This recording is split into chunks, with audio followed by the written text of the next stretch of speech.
What's going on, everyone? Another Best Ball Mania draft. You're going to be shocked at where I'm drafting today. Let's do this.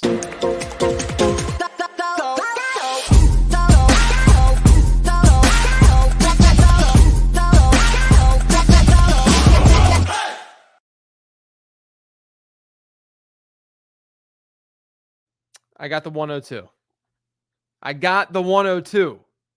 I feel like every stream over the last week, I've gotten the 102. I'm not complaining, of course.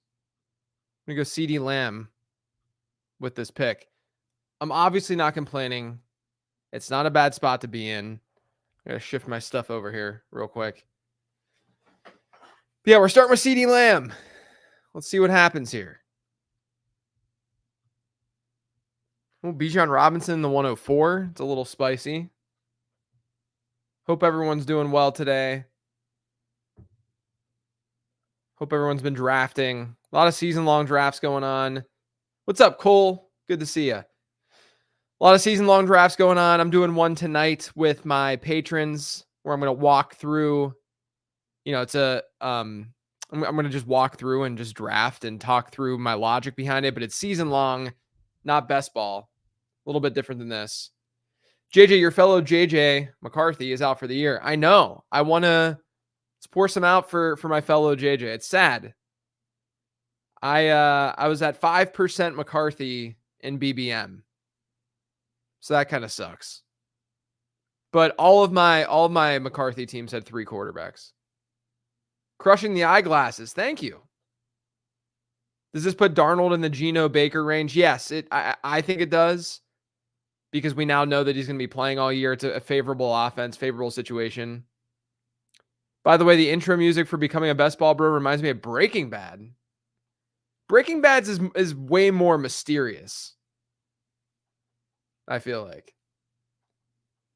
I feel you though.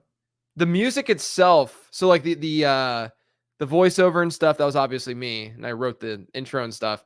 But the music itself, shout out Rich Ryan, who might be tuning in right now. I have no idea. He found the music to go with my voice and the intro and stuff. And I wanted to do that cold open thing that we've been doing with Becoming a Best Ball Bro. And he found the perfect tune to kind of lead into to lead into the intro. The Donkeys need to trade Zach Wilson to the Vikings, need those picks.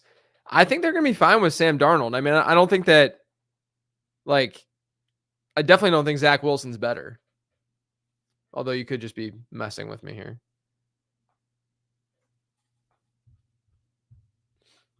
Make sure you guys are, I have to make sure I say this. Make sure you guys are subscribing, liking, commenting to help this YouTube channel grow. The more this channel grows, the more content I will do on the channel. I know it sounds counterintuitive, but it means that it becomes more of a priority.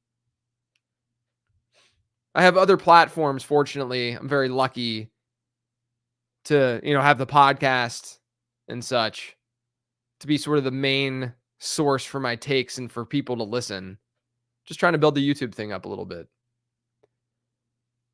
112 is so cursed. The 112 is rough. But with Marvin Harrison going at 109, kind of interesting. All right, so we're not going to get Saquon to pair with CeeDee Lamb. Kind of hoping for Devontae Smith.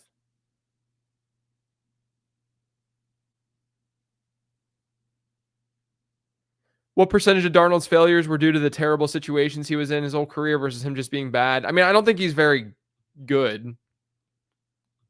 But I think a lot of, you know what, I might try to force it a little bit here and hope that we can get Devontae in the 3rd. Let's go Neighbors. Maybe we go Cup. Let's go Cup.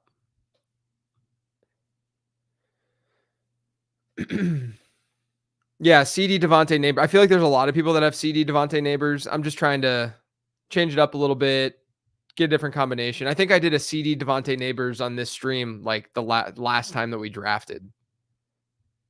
We'll see what this person does though. Okay, they were nice.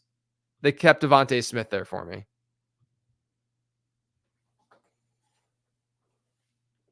I'm sad where I listen to your podcast is no longer included in pretty much anywhere podcasts can be found. At least you had a Neil on becoming a best ball bro though.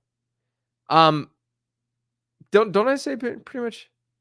That's it for today's show, though. Thanks to all of you for listening. If you yet subscribe to the Late Round Fantasy Football Podcast, make sure you are by searching for it pretty much anywhere podcasts can be found. I say that, right?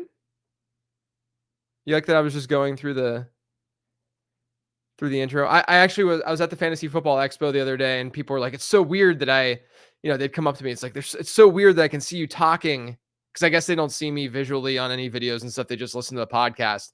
And they're like, I literally just drove into the expo listening to you, and now I'm just talking to you right now. It's very weird because you get to see, I'm just a hologram basically.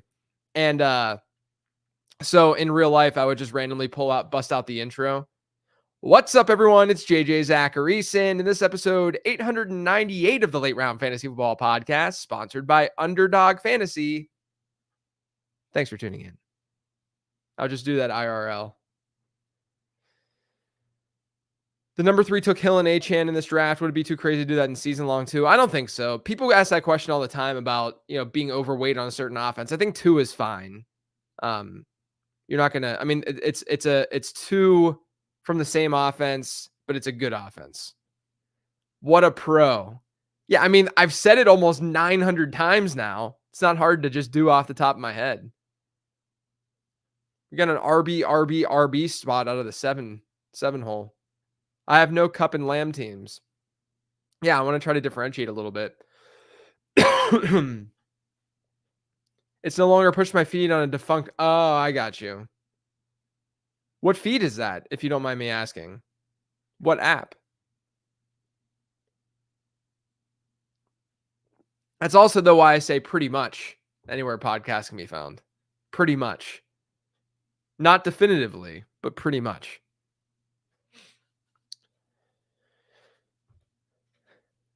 It's a fun start. I saw Jalen Hurts fall to the I did a BBM earlier today, not a team that I love. I got a lot of running backs I don't typically get, like Ramondre, Austin Eckler. But Jalen Hurts fell to the turn, the 4-5 turn. I would love to get Hurts, but I'm sure Hurts will go with the next pick and 39. We're the AJ Brown team. Do you have to contractually add fantasy to underdog? Feel like just saying underdog hits harder? I mean, I don't think I contractually have to. It just gives people a little bit of context. I don't think it's in my contract, though. No. Hurts goes in round 5 sometimes. Every once in a while. It's not super, super common. You typically, I'd say if he gets by A.J. Brown, he'll almost definitely go to where whoever picked Devontae Smith, but he'll sometimes just go naked, too. It's weird how often double RB starts still happen despite there being so few running backs there are going that high. What do you mean by that? I think double RB starts can work still, personally. I haven't done it very often, but when I do, I usually go with a 4 running back build. And I don't hate my teams. I think I did it on this stream before. How many BBMs? I'm through 120 now. This is 121.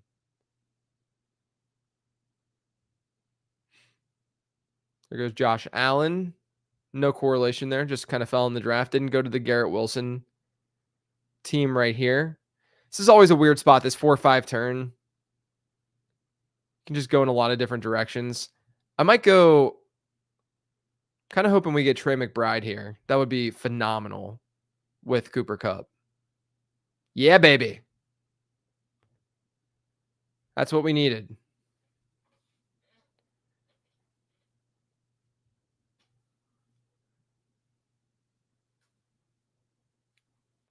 With the wide receiver injuries starting, I'm going anchor RB. I've got an anchor. Like I don't think that we need to go 0 RB. Stitcher. It's not on Stitcher. Is Stitcher not a thing anymore? Let's go. I like the wide receiving start. I think we can go Rashee Rice. I mean, maybe we go. Yeah. Let's go Rashee Rice. Safe. Fine. Whatever. I still think Rice without the possibility of suspension would be a 3rd round pick. I mean, I'm surprised at how often I see people pair Brees and Bijan with a running back in the 2nd. I got you. I've done it at times though. Like I've gotten Jonathan Taylor with those guys. I didn't know that Stitcher shut down. I don't think I totally realized that. Maybe I did and I just forgot about it because I just didn't care that much. This draft is shaping up well for your team, JJ. Yeah, I like it so far. This could be a Kyler in the 7th team. A little bit early for Kyler, but I'm fine because sometimes he'll fall to at the end of the 7th. But in those kinds of instances, it's not that big of a deal. I'm not trying to like extract insane value like that all the time. But yeah, I like this start so far. It's a good value on Lamar Jackson. Oh, and he has him with Andrews too. That was a really not really risky because if you get Mark Andrews, obviously his standalone Andrews is fine. But I do like that move to try to extract the value out of Lamar Jackson. I've been talking about this for months. Usually it's easier in the at the end of the 4th, like in the final 3 picks. Doing it in the final 5, I dig it though, because usually like T. Higgins will go ahead of him, or even a Trey McBride. Thoughts on Darnold now that JJ confirmed out for the season? I think we talked about it a little bit earlier. I think he's sort of in that like Baker range. Because now we know he's going to play all year. Kenneth Walker finally starting to move up a little bit based on coach speak stuff, which I think is not unfair. He honestly is kind of one of those better in best ball type players. I'm trying to get up to 8% though with Walker and BBM. I'm only at like 6 or 7 right now. JJ, super important question. Okay. Your cold open today talks about Angels in the Outfield. In your opinion, what is the best sports flick? The best sports movie. First, someone asked if I have greater than 30% exposure on any players. No. I'm really flat, just the way I draft. It's not even about me like flag planning players. Like there's definitely players I like. I don't know. I don't know how people get to 30% exposure. Doing a lot of volume, I should say. Because I'll probably be I'm going to be over 500 drafts this season. It's just hard for me to get that high. All right. Anyway, back to this question about Angels in the Outfield or best sports movie. I don't know. I have to think about like what sports movie, because I'm going to forget about sports movies. Let me Google something really quick. I'm going to Google top sports movies just generally, and then I'm going to I'll have a list then to like think off of, right? Probably the best sports TV show is Friday Night Lights, without a doubt. Without a doubt. I'd probably say this is I like Moneyball. Moneyball's good. I'd probably say, Rocky's good if you want to throw that in there. The Sandlot's up there. But this is my controversial take because some people think it's corny. Some people don't like the movie that much. I am not a big, but I'm a fan of the movie Rudy. I'm a Rudy guy. People will give me crap for that, but I am kind of a Rudy guy. Remember the Titans is good too. People are going to be very upset about that Rudy take. I'm not even a Notre Dame guy. I don't like Notre Dame at all. I went to Pitt. We hate Notre Dame. All right, this is going to be fun, guys. We're going to get weird. We're going to go George Kittle and Trey McBride. Someone took Kyler. I didn't even realize that. Who on God's green earth took Kyler? Okay, the Marvin Harrison team took Kyler way before ADP. We're going to get George Kittle. Okay? We're going to see what this team does. We're going weird. We're getting a little weird. We're going Kittle and McBride. I don't do this very often. But I like to get weird on live streams. You guys can see how I adjust and change. But I think Kittle and maybe even like I'll see. I'll wait till this guy goes. Maybe Kingsbury's listening to this right now.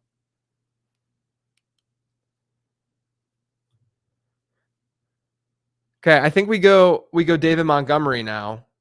There's already that hammy with Gibbs, and we're gonna pair Montgomery with George Kittle for week 17. That's kind of fun.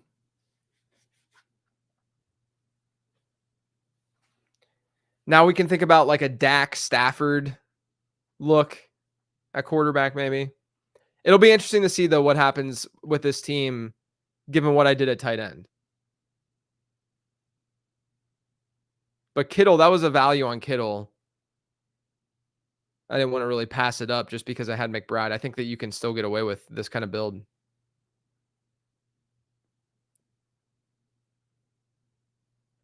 Started comparing my league's ADP to your rankings. I will be avoiding Josh Jacobs and Zamir White like the plague. Loving all the wide receivers in tier 5 to 6 with good values like Cup and Cooper, Amari Cooper. Yeah, I think the Josh Jacobs stuff I'm probably gonna have to adjust a little bit because that's before the Marshawn Lloyd injury. I update every Friday, so you guys will get that on Friday. He's less of an avoid or less as obvious of an avoid. But my feeling is that like if ADP shifts, we do see a little bit of a delay in ADP. If it does shift, then then obviously shift upwards for Josh Jacobs, and obviously he becomes still a general avoid in my opinion. You have a lot of evidence of Matt LaFleur splitting that backfield up. Josh Jacobs himself really wasn't that effective of a runner last year.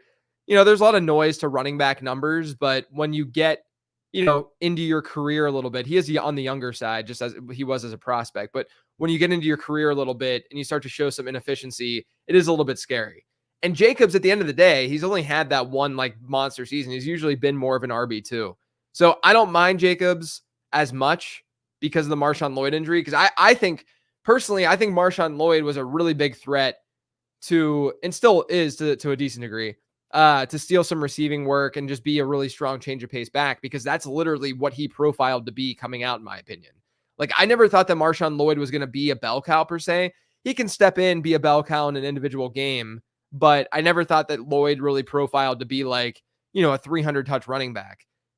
So this role that he's in with Josh Jacobs makes a lot of sense. And then there was also a lot of chatter. Evan Silva talked about this on one of the ETR podcasts a little while back, but there's also the rumor that Matt LaFleur thought that they were keeping Aaron Jones when they signed Josh Jacobs. He thought that he was going to have both of them. And then what did they do? Well, they lose Aaron Jones, but then they go out and they draft Marshawn Lloyd with a day 2 pick to kind of play a Jonesian type role. I think Aaron Jones is a really good running back and like a very good receiver, so we can't just assume, that Marshawn Lloyd is just going to do that. But I think that there's decent enough reason to think that Jacobs is maybe slightly overvalued. Zamir White, in my opinion, is the dude who, I barely drafted him in BBM. If Zamir White has a good season, your boy is in trouble. Bottom line. But look, I'm basing it on probability. I'm basing it on the fact that it's projected to be a bad offense. It's projected to be a slow offense. And even if they want to be run heavy, that's fine. I don't think there's going to be a ton of scoring opportunities. I also think Alexander Madison might see more work than people are accounting for. And then Dylan Laube out of the backfield as a receiver could also be a threat, limiting Zamir White's upside as a receiver. Zamir White's never been a receiver, whether you look at what he did down the stretch last year, whether you look at what he did in college. That's not his game. He's an early down back on a bad team. To me, that's like the quintessential dead zone player that you generally want to avoid. Could he hit RB24 status? Sure. I think that he can live up to ADP. But when I draft an RB24 or an RB20, I want them to have legit top 10 upside, whether that's through an injury or whether that's just through talent and emerging out of that talent. All right, let's look at what's going on with this guy's team to see if I can squeeze out. I should be able to squeeze out Dak as long as these two guys. Yeah. I think what I'm going to do is take Chase Brown.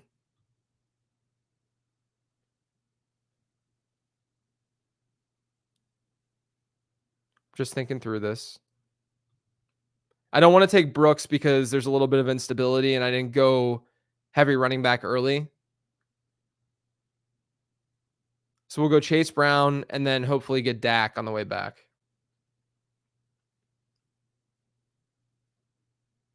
Okay. So we got Dak on the way back. Perfect. What's up, Mr. Scampers? I think Jacobs ADP on underdog is fine, but shaky anyway. Exactly. Yes. My take with Jacobs really isn't that best ball focused. I still have some Jacobs in best ball. I'm underweight on Jacobs in best ball, but it's not like a Zamir White fade. Zamir White, I just don't think is a good pick. Like Dylan or Jacobs can definitely have spiked weeks and he's fine. It's just that when you go into a season long managed league, that's the thing is that in my draft guide, I have underdog takes for all these players, and it's not as strong. Like some of these guys are not as strong. The takes that I have are much stronger in season long. Josh Jacobs in your home leagues, and some of these home leagues are going to go in the second round.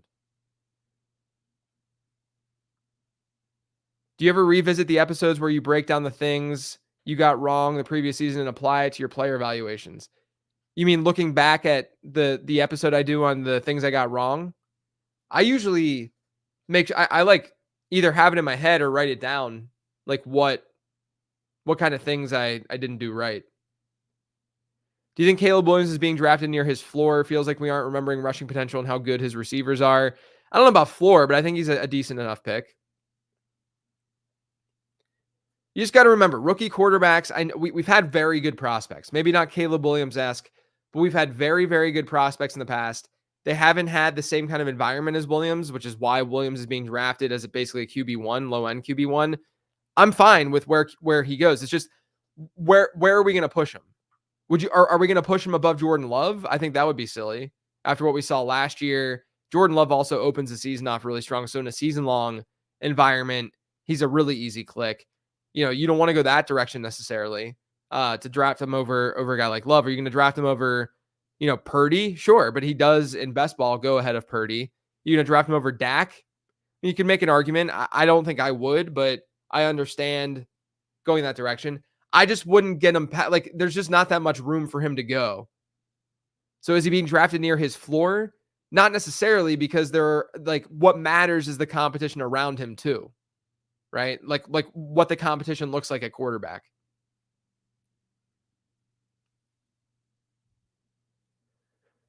With Chase Brown's ADP getting up there, where do you think is a legit round to glance his way in redraft? I don't think about rounds, guys. We can't think about rounds these days because every draft has become so different. You got to think in terms of where he goes within the position. Your RB24 in your home league might go in round 4, or it might go in round 8. And scoring matters so much that dictates that. Your lineup restrictions matter so much when that dictates that. I have Chase Brown as like a low end 2, high end 3. It does feel like he could be above those pocket passers that you fall in the trap, but that makes sense. Thanks. Yeah, I mean, like if you want to draft him in that range, I don't really have an issue with it. But I think it's risky. What's up, Dynasty Daddy? I missed you at the expo. I realized it after the fact. I saw you post on, or I saw a post on Twitter. I was driving back and I didn't get to see you. Sorry about that. I was only at the Sunday part of the expo for a couple hours. I did the panel to kick things off, and then I kind of had to go. If any of you guys haven't checked out the Fantasy Football Expo, you guys should. It's in Canton, Ohio every year. There's a lot of people that go, both analysts and fans. It's a really good time. And I'm there every year. Can hang out with me.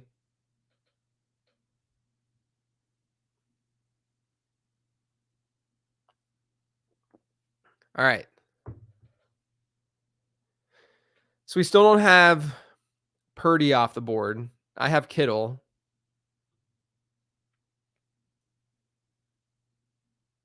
I'd be okay with that. I don't have a ton of Purdy, but it's definitely past ADP. Someone took Ayuk though. Or no, that's the guy next to me. Yeah, we might have Purdy or have an opportunity to get Purdy, which I'm cool with because there's other running backs here that. And this guy has Ayuk, so we'd have to get Purdy right here. Oh my gosh, he's gonna be so mad at me. He's got Christian McCaffrey and Ayuk. Oh, he's about to be so mad at me. Brother, Kingsbury, I'm sorry, my man. I'm sorry. But we are going to have Brock Purdy. Sorry. I'm getting him 7 picks past ADP. I have George Kittle. Nah, Ayuk is a Steeler, so it's not even a great stack. Yeah, we'll see. I'm leaning more and more towards Ayuk playing with San Francisco. But if he doesn't, this makes this team even better. I can get like a Jawan Jennings at the end of the draft here too. All right. I would have gone Corum, so that's a little bit tilting. Let's go Rico Dowdle. I've been drafting Dowdle over Zeke. Admittedly. Let's go Dowdle. We got to really build up this. This is a risky team because we don't have much going on at running back and wide receiver. So we're gonna have to beef this up. How do you feel about Dowdle passing Zeke and ADP? I think it's warranted. There's a little bit more upside in the younger guy. But I think that they're both pretty fragile assets. I'm overweight on Dowdle, admittedly, but that's strictly because of cost. I understand that there's plenty of ways that Dowdle could go south.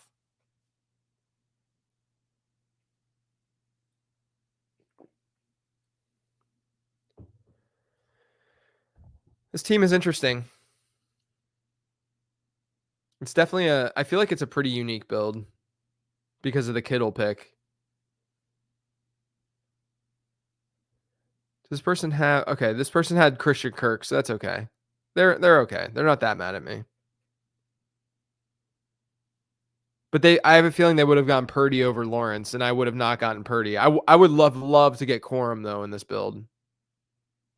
That would have been real nice.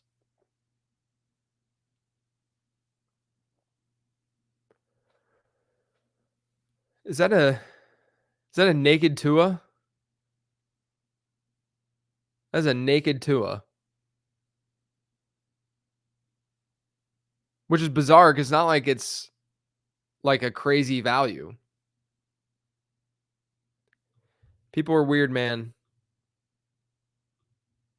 People are weird.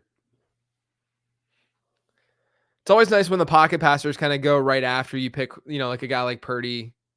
Because I think he's still part of that like giant pocket passer tier to some degree.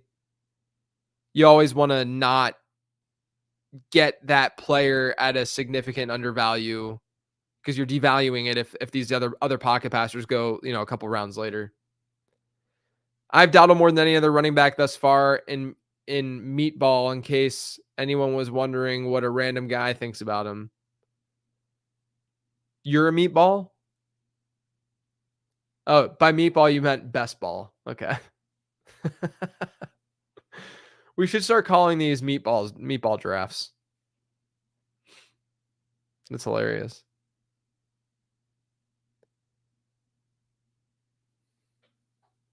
All right, these drafts are at least fun because you can just pound running back and wide receiver the rest of the way. You're just kind of taking what you feel is the best value.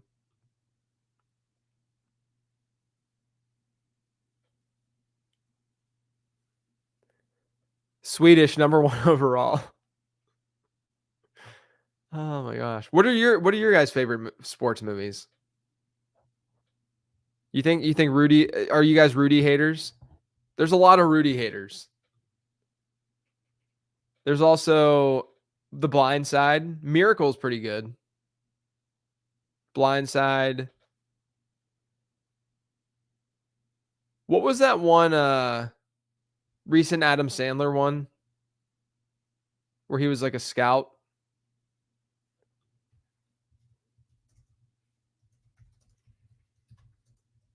Oh, Hustle.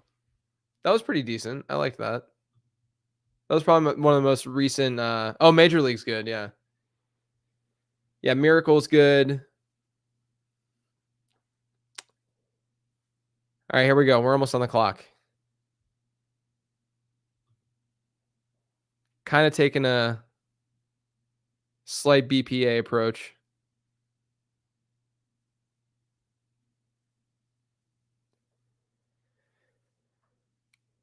Do I just go Pearsall?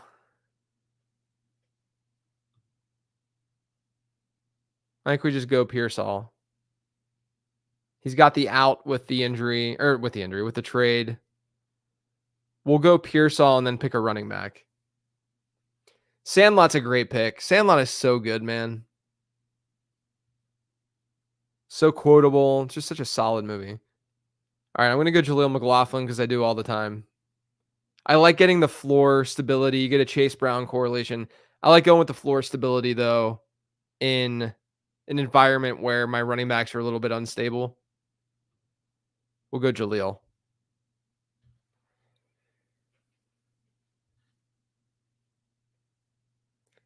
Warrior. I've never seen Warrior. It's an MMA movie. I've never heard of that in my life. Is Jalen Wright going to see his price skyrocket with the preseason performance? Yeah, he has a little bit. I've gotten a lot of Jalen Wright, fortunately. He was something that I had in my draft guide. I think at the very least, you're going to get a guy who could see some garbage time, but he obviously has the upside. Yeah, is Uncut Gems, would you consider that a sports movie because of the sports betting? That's an interesting take. That's sort of like is a hot dog a sandwich kind of take. Uncut Gems is bonkers. That movie, very few movies have gotten me more, or have given me more anxiety, but not in a terrible way. Just more anxiety in my life. Kevin Garnett was in that. That's right. So I guess it's kind of a sports movie through that. But there's a lot of sports betting and stuff. Yeah. Very intense. Yes. I'm really bad at I don't know about you guys. I'm just really bad at remembering. Like there's some stuff that I'm really great at remembering, right? Like I can sit here and rattle off stats and, stuff that I'm looking at with fantasy football, or I can recite a random 90s commercial jingle off the top of my head. But then I'll sit and I'll watch a movie and I won't remember it like 3 weeks later.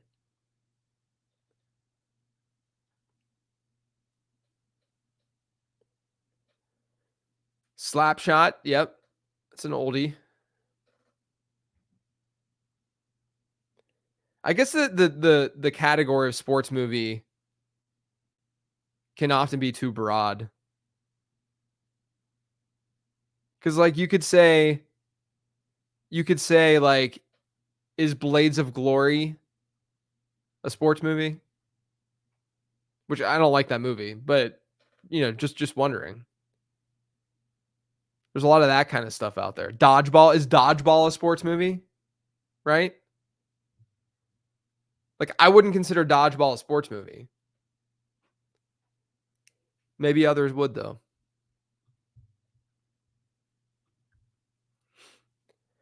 So we're just going running back and wide receiver from here on out.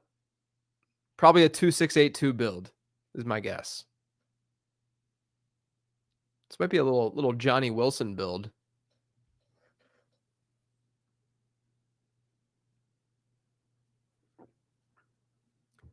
Speaking of angels in the outfield, though, like I said at the top of becoming a best ball bro, I watched it with my daughter over the last week, and or maybe it was a couple weeks ago. And you know that Matthew McConaughey's in that? Adrian Brody is too. They're both players on the Angels. Yeah, Rounders. Is Rounders a sports movie? There's a lot of that. I think sports movies are generally like the Big Four or like soccer or something like that. Like if there's a movie about darts, I don't think we'd probably consider it a sports movie. Like the movie The Wizard. You guys remember The Wizard? Early 90s, the video game movie. Video games are esports, but that's not a sports movie.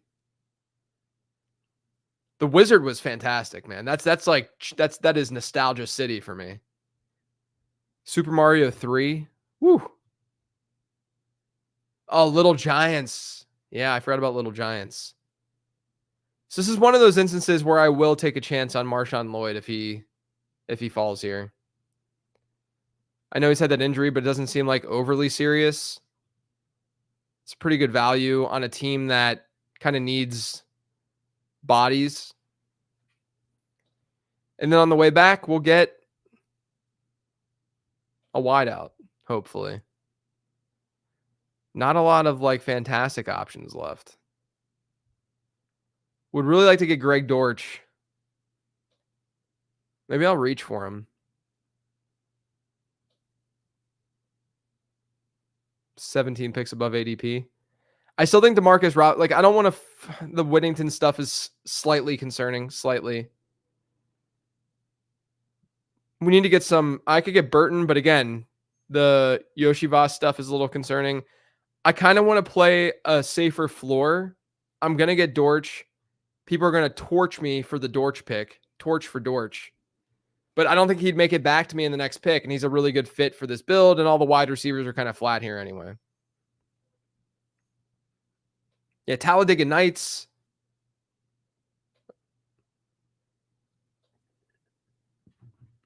Days of Thunder.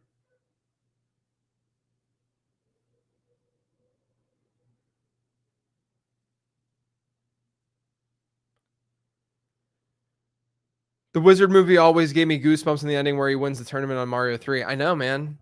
Yeah, the Power Glove. The movie was unbelievable. This Dortch pick was a my guys kind of pick. I don't really mind it though. I'm not that concerned. Cars. Yeah. Is Cars a sports movie? Let's try. I want people to give me the biggest stretch of you could categorize this as a sports movie. This is like the is Die Hard a Christmas movie thing. But I want the biggest like stretch. Like sports are like it's like a tertiary part of the movie, but you can maybe make the argument.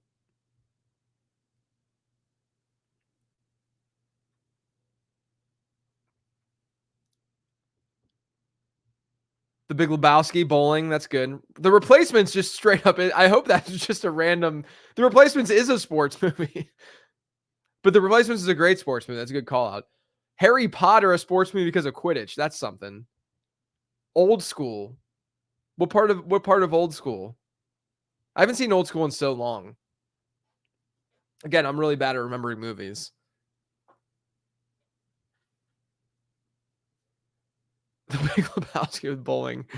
That's pretty good. Yeah, Replacements is great. Oh, you want to know a good sports movie that I didn't talk about that I should have remembered? Probably top 3 for me. You guys ready for this? No one's talked about it. Hardball. Hardball is one of the saddest movies ever.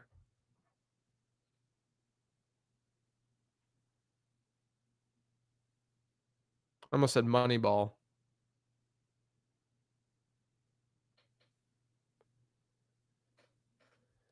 Beer Fest. Oh man.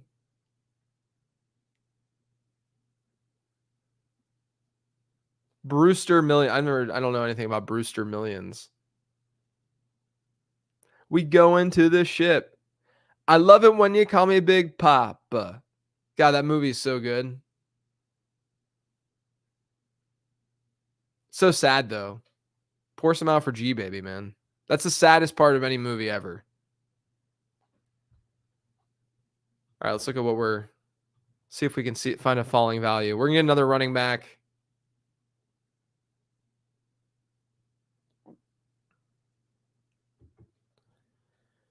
And a couple wide receivers.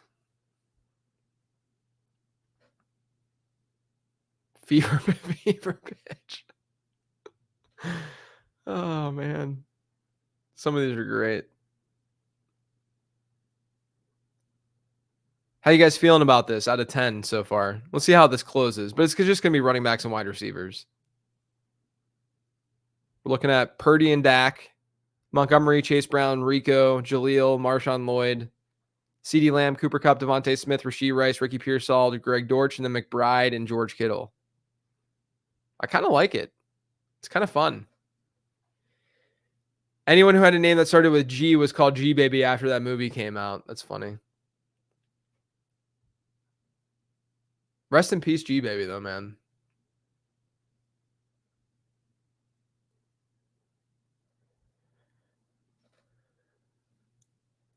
Wreck-It Ralph, they're literally the game.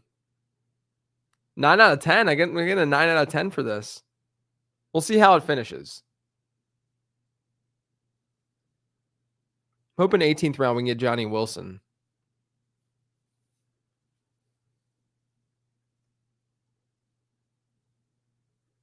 A fully healthy Tyrone Tracy, I'd get him here. I might go Roshan, though, who could play more of a third down role than people are giving him credit for. So we'll go Roshan first. Again, I'm just trying to get bodies. Contingent upside, of course, with him too. And then we'll get 2 wide receivers to close this thing out. I think Yoshivas is probably the best pick next. Could have gone that direction first, to be honest. What's this guy looking like? Good at quarterback and tight end. They might go Yoshi.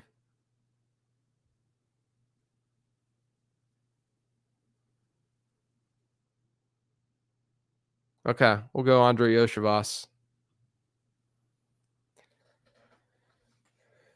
I have too much Anais Smith early and hoping he takes over wide receiver 3. Doesn't sound good, man. I liked Anais Smith as a prospect. He was a 5th round rookie pick. I was like, let's go for the dart throw. It's not looking so hot because of the injury. Johnny Wilson was a good prospect, though, too. I just didn't see as clear of a role for him, immediately. But I think it's one of those things I should have leaned into what the prospect model said and all that kind of stuff a little bit more. I liked both Anais Smith and Johnny Wilson, though. Yeah, Waldman did like Anais Smith. He's kind of he's been banged up. I think that I don't know. It might, look, we're talking day 3 picks, so I'm not gonna be shocked if he doesn't work out. But I thought he was kind of like a Curtis Samuel type. I feel like Happy Gilmore just is a sports movie. It's got to be, right? Still feel like Howie trades for a wide receiver. Maybe. Could see that. We're gonna try to get Johnny Wilson with this last pick. I'll cue him up. I kind of like this squad, though. The double tap tight end. It's a 0 running back room for sure. And then we got 2 solid quarterbacks.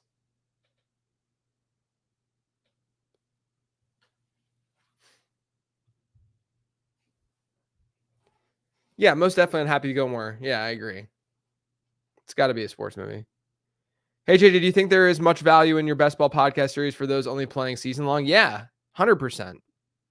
You can learn a lot from, even just the banter that Rich and I have to start the show. I talk about players I like, players I don't like. Like, it's still, I think anything that's fantasy football driven and you can and game theory driven, you can sort of take from one format to the next and at least think about the game differently.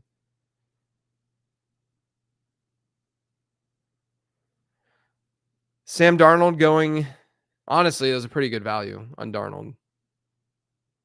I just didn't need another quarterback. Cousins, Herbert, and Darnold is kind of a decent trio.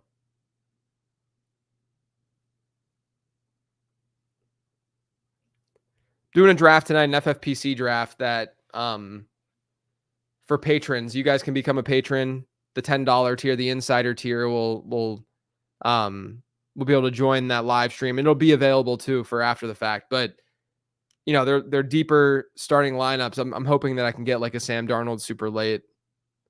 Just tack them on. Did you ever read Game Theory in its entirety? Is that a book? Game Theory is just like a concept. What's the Annie Duke one? Everyone says that a lot of the stuff that I write about is stuff that Annie Duke writes about. I never read her book, though. Yeah, I've never read Game Theory, the book. Oh, what started the concept? There we go.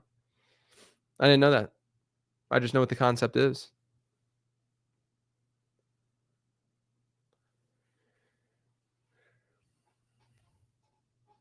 Very close to this thing ending. Should probably get other wide receivers on my board just in case. I've gotten a ton of Javon Baker, man. I have a lot of Javon Baker. So I'm fine with him. Whittington would be fine too. And Jennings. All right. Yeah, we're good. We got plenty of guys to go after here.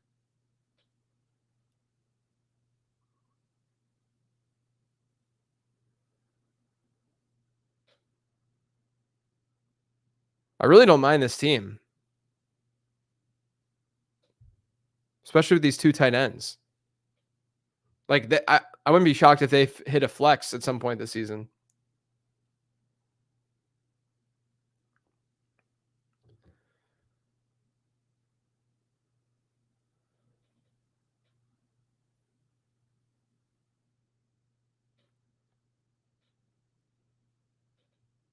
All right, let's see. Do we get Johnny Wilson? Do we get him? We do. Johnny Wilson rounds it out. All right, recap. This is going to go back to that other screen, but I'll try to do it quick. Dak Prescott, Brock Purdy, David Montgomery, Chase Brown, Rico Dowdle, Jaleel McLaughlin, Marshawn Lloyd, and Roshan Johnson. CeeDee Lamb, Cooper Kupp, Devontae Smith, Rashee Rice, Ricky Pearsall, Greg Dortch, Andre Yoshivas, Johnny Wilson, and then Trey McBride and George Kittle. It's kind of a fun team. Not going to lie. It's a good 0 RB team, I think. Appreciate all of you guys as usual for tuning in. That's best ball number 121 right there. Can you guys see that or no? Yeah, you can see it. 121. So we got less than 30 left. Less than 30 left. A lot of I got the puppy was the big one, the puppy 2. This is the one that I have 143 in that one.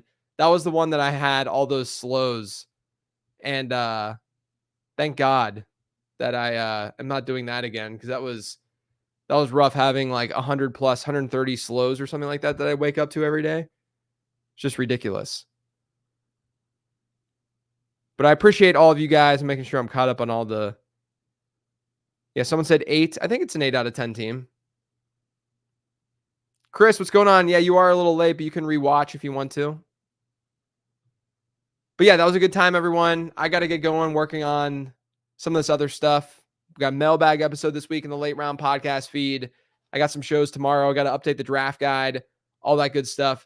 So I got to work on that. But it was fun doing this live stream as usual. Thank you for tuning in, and I will talk to you next time.